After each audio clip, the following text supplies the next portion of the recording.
Namaste nerds, this is Navanab. We're going to be doing some budget pub stomping today. I had a bunch of decks that I wanted to do. I've got a bunch of things that we haven't gotten to yet. I wanted to do like the World Gorger Dragon combo. I wanted to do maybe like Armix and Jessica, but I don't have a $100 deck, so we'd have to build that from scratch. But I do want to get to that. I want to do Animar, even though it is 3 colors, which kind of breaks one of my primary rules. I think in those exact 3 colors, like Teamer, if you're going to be 3 colors, Teamer's a good place to be, and Animar's probably worth it. I think Armix with Silas Wren, I think, is a really cool deck. I do have a version of that built, but I had somebody ask specifically about Auzorious. We've got a guy who recently got kind of really into the $100 budget competitive space, and he just built Winota and brought that to the league, and it was really cool. It was loosely based off of my Winota deck. But he asked me about an Auzorious commander. He said, you know, if you're going to play a white-blue kind of control-y type deck in this $100 budget format, you know, what would you do? What are some good ideas? And he doesn't want Bragos. So I went into the think tank and I found Urza, Lord Protector. So why is this a good commander for budget competitive? So if you've watched my channel much, you know I've got kind of a little checkbox of things that we're looking for in a budget commander, a budget competitive commander. And on that list, we've got explicitly combo piece in the command zone, like kind of a lower converted mana cost, exactly 2 colors. I mean, these are all things I've said, like called out by name, and an engine, either a mana engine or a card advantage engine. And this checks all 4 of those boxes. So it's 2 colors, which is a really good spot to be at $100. You don't have to, if you're in 3 colors, you end up spending a bunch of money on lands, or else you're going to have like a crappy land base. If you're in 1 color, you're just limited to your card pool, but I think 2 is sort of the sweet spot at $100. And then, you know, you're always kind of starving for mana and or cards in the format, so having a commander that's going to be an engine for at least one of those 2 things is fantastic, and also just being a combo piece in the command zone is fantastic. One less thing to have to tutor for. Well, Urza Lord Protector has kind of a lot going for it, right? Now, one thing it's got going for it is it's gotten expensive, and some of the pieces in the deck are starting to hike up there too. Like Sensei's Divining Top is back up to $25.90, and I think that's where a lot of my budget creep came from. But I don't think we have any other, I was going to say legendary creature, but actually any other creature in the format that does what this thing does, in that when you play this, you don't have to choose a card type, or it doesn't just say one card type is reduced by 1 colorless mana. This guy will reduce the cast cost of all of your artifacts, instants, and sorcery spells by 1 colorless mana.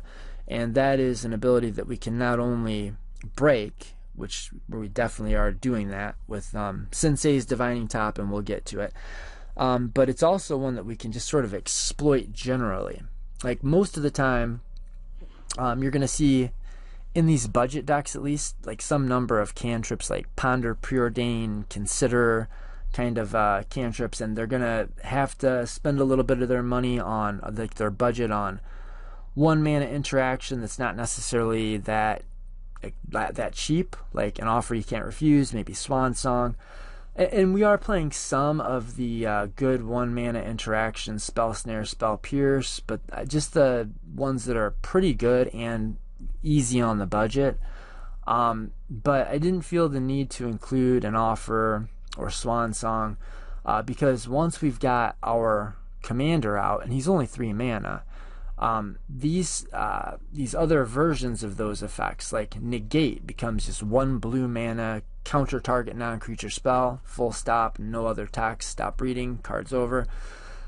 And cards like Mana Leak, like they're not, well, I don't want to say they're never going to, but to date they have not printed a spell that is 1 mana that's just a true Mana Leak. Where is Mana Leak? There it is.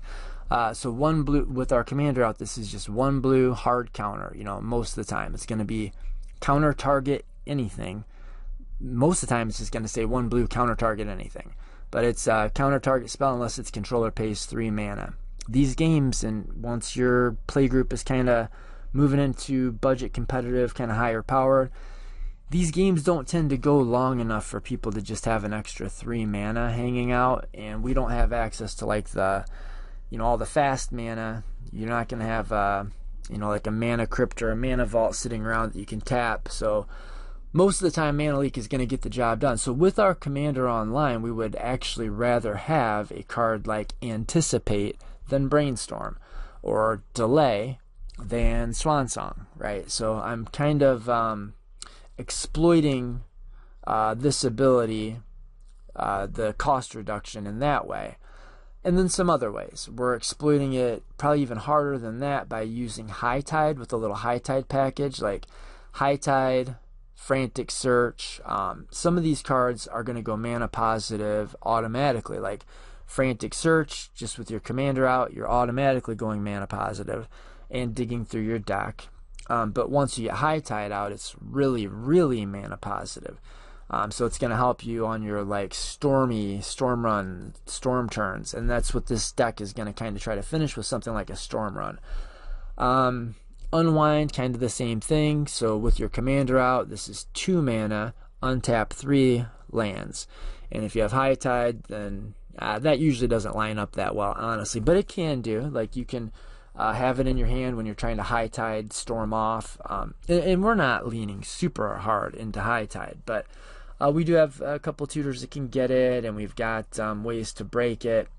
But we've got things like Prohibit, Mandate of Peace that, they're pretty decent cards already.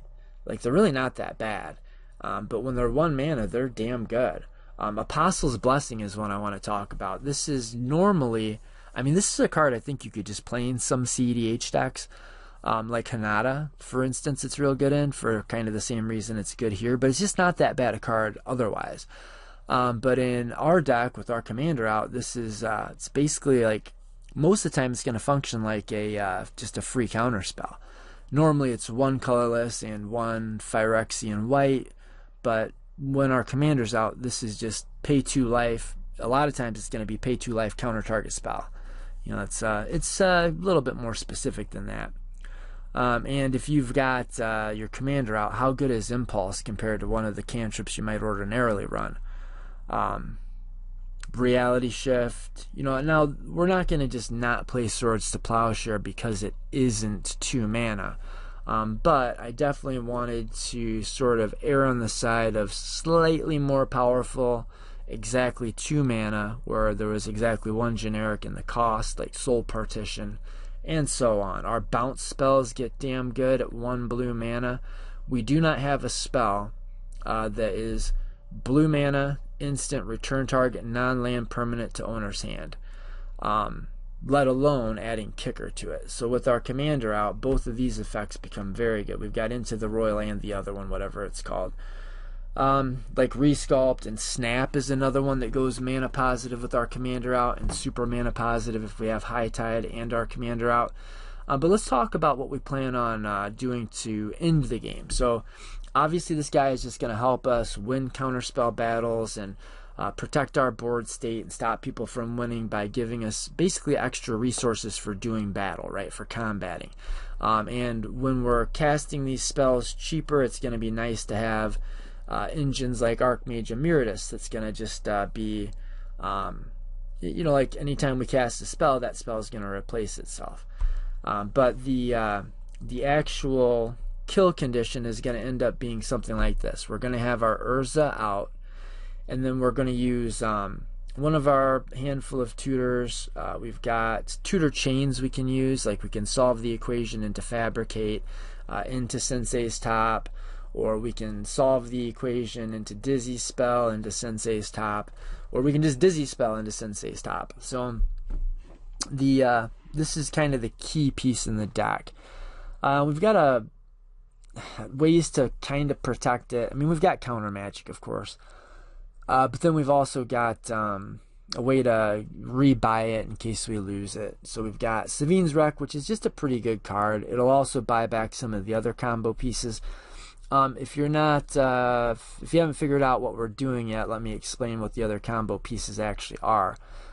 So the Reality Chip is one, and Mystic Forge is another. Mystic Forge is not a generically good card. It's not going to be that great. It's a little bit better at 3 mana. We're not chock full of artifacts, but we've got a number of artifacts, and it's not a dead card. I mean, it's sort of a do nothing, but it's a combo piece, and it's not literally textless, and it does win the game when we get our combo going.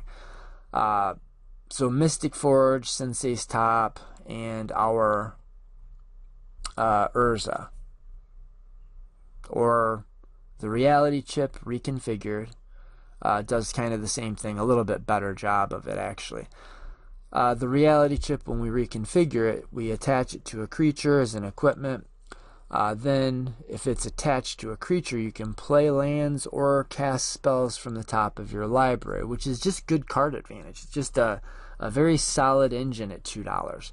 It's another good way to help us keep going when we're trading 1-for-1 resources by being a control deck.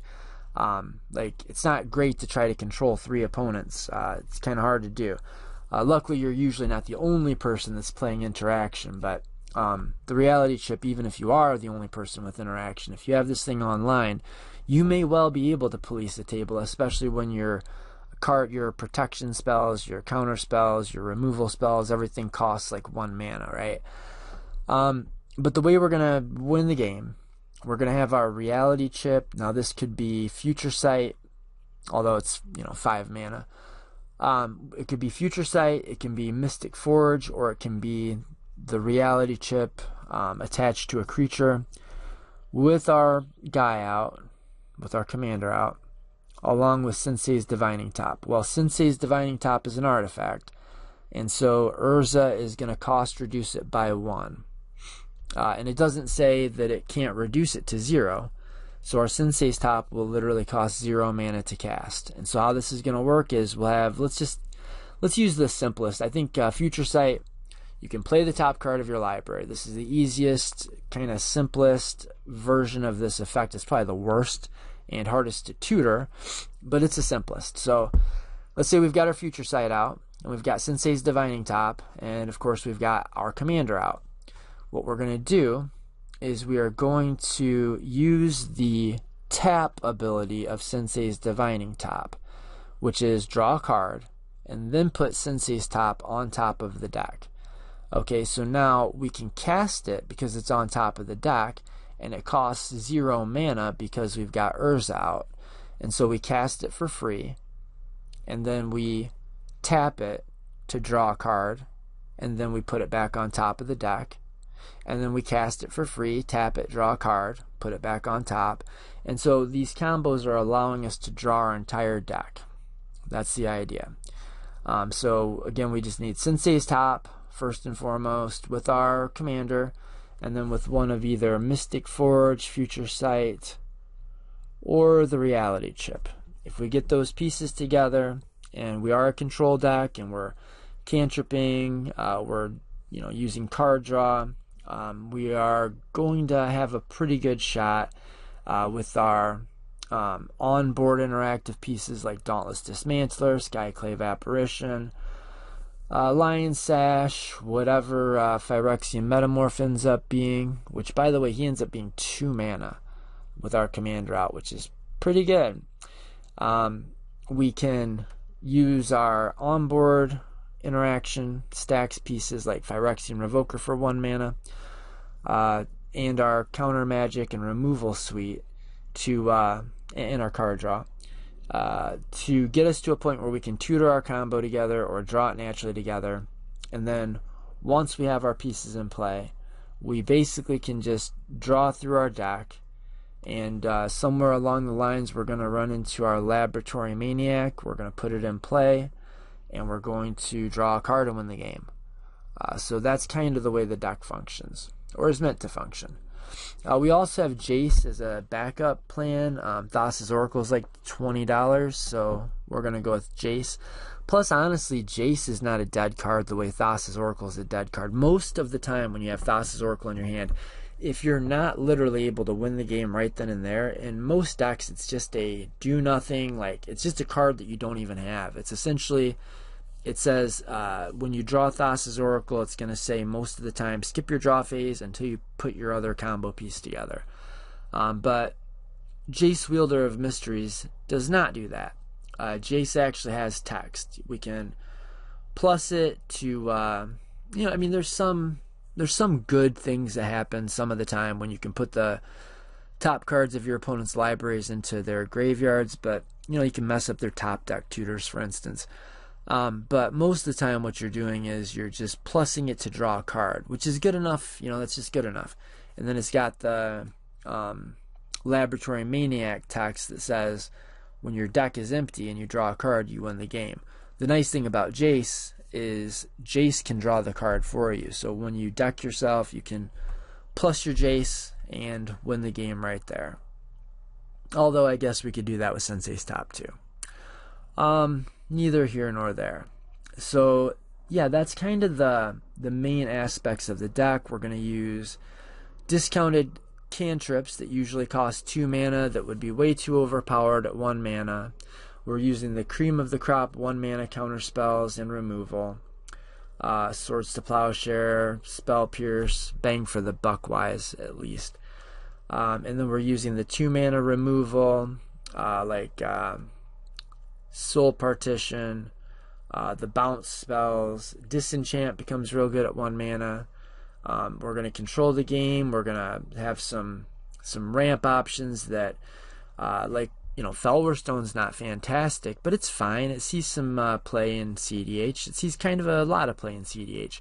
But at 1 mana, it's damn good, right? So most of the time, we're going to be hoping to get our dude out turn 2, turn 3. And then once that happens, like, this deck is pretty well built around it. So things like your Lion Sash, it's only going to cost 1 mana. Phyrexian Revoker, 1 mana. Most of your counter spells, if not all of your counter spells, 1 mana. I guess Unwind kind of costs 2 with your commander out, but it untaps 3 lands, so I don't know. You do the math and tell me how much that costs. Think Twice, I think, is kind of interesting. So for 1 mana, instant speed, draw a card, and then the flashback cost is also reduced by Urza, so then for another 2 mana you can do it again. I'm not 100% sold on this, but I mean, how bad can it be? Just a card that says 1 blue, draw a card isn't the end of the world at instant speed. Adding that flashback text onto it, I think, makes it worth running. Imposter Mech would be real good if it was 1 mana. This is another one that sees play in some competitive full-powered decks. 0 mana Soul Ring is pretty good. Signets, all this stuff just gets so much better when you cut its cost in half, or take it from 1 mana to 0 mana. Gets pretty good. So that's the idea of the deck. We've got a pretty good little mana base going here. I think you could put the white version of Saprazan Scary, just to kind of give you more turn 2 commanders. But as it sits, we've got the blue one. It's the most important one. But we've got really good fixing. I mean, these are like crazy inexpensive. I'm kind of shocked that a Darker Waste is down to $2. A lot of the Pain lands are not. So we get Command Tower. Spire is going to be online most of the time. Glacial Fortress in a budget deck is fantastic. Port Town's fine. These are fine. And Buried Ruin gives us yet another way to recur our... Because like one of our big fears in the deck is if Divining Top gets blown up, then that's, that hurts. But we do have some ways of, first of all, stopping that from happening, and then second, finding it, or I'm sorry, recurring it if it does happen. So I'm real happy with the mana base at $5.32. We've got 3 versions of our combo enabler, or our combo piece. And so that's pretty good redundancy. We've got a nice little slew of dudes that are going to help us to win the game by either prolonging the game or stopping the piece that's stopping us, or tutoring the pieces we need to win the game. Or like this Malevolent Hermit is one that I actually spec'd on pretty heavily. I think I've got like 10, 15 of these in all different types. I really expected this to be just a CDH staple, and for a hot minute it turned into one. Now it's not. I mean, just more better cards just keep getting printed all the time, so it pushes out some of the stuff, and this is one of the things that got pushed out. But I mean, it's definitely like not a bad card. This is a good card, and I think it should get more play than it does. I understand it's not going to make it into every CEDH list, and it still does show up in some. But if you're playing blue, and you're playing a combo deck, and you're playing on a budget, this guy is 80 cents, and he's pretty good. Like, not only does the front side just help you protect your combo turn, or stop your opponent from winning before you can get to your combo turn, but also once you've used the front side, you get the back side. So, like, this is, I mean, I don't want to say it's quite Grand Abolisher, but geez, when you put these two halves together, like, it's pretty damn good, right? Like, 1 blue mana, you sacrifice him for a counterspell that is itself not counterable, which that's not bad, right? Then you have, for 3 mana, you can disturb it and put this thing into play, and now nobody can interact with you. They can't cast non-creature spells on your combo turn. So that's I think from here we just need to get into the actual starting hands. I think that's and there's other little interactions, but nothing you guys haven't seen before. We've got Narset with Windfall. That's kind of like kind of a soft win con. And we've got we have room for Misdirection, $3, free interaction, sign me up. Here's a piece. Abolish is one that I think does not see nearly enough play. In my initial build of the new Atraxa for CDH, while everybody was still saying that it was a casual commander and it wasn't going to do anything in CDH, I was thinking, kind of BS, right? I don't know. I mean, people were saying like it was too much mana, which I understand, but in a 4 mana or a 4 color control pile, which is kind of the way the deck wanted to be built, like, it seemed to me that Atraxa would just be coming down right about the time you were running out of gas, and that turned out to be just about how it plays. And Abolish was in my list for a long time, because when you cast your Atraxa or you flicker your Atraxa, you get 1 card of every type. So one of them is going to be a land, and so you're going to be tapping out a lot of times to play Atraxa. So it puts there's a premium on free interaction then at that point, and also ways to use your lands became kind of important. But this is not a deck tech for Atraxa. How are we doing? Yeah, I got to play some pieces I don't often play. Mandate of Peace, it's kind of like a silence, right? You can only cast it during your combat, but when you do, your opponents can't cast spells this turn. You end the combat phase, who cares? In this deck, with your commander out, this is silence. I mean, go to your combat step, and then you cast your silence. Your Mandate of Peace is a silence. And then when you do that, you just go past your combat phase, and you win in post-combat. Like, what's the big deal, right? So this is basically 47-cent silence in this deck. Our deck is not using its graveyard, so we've got Calamity's Wake for 1 mana, exile all graveyard, and again, players can't cast non-creature spells this turn. Now, this is a way to stop your opponents. And it's really strictly that in this deck. But at 2 cents, well worth it.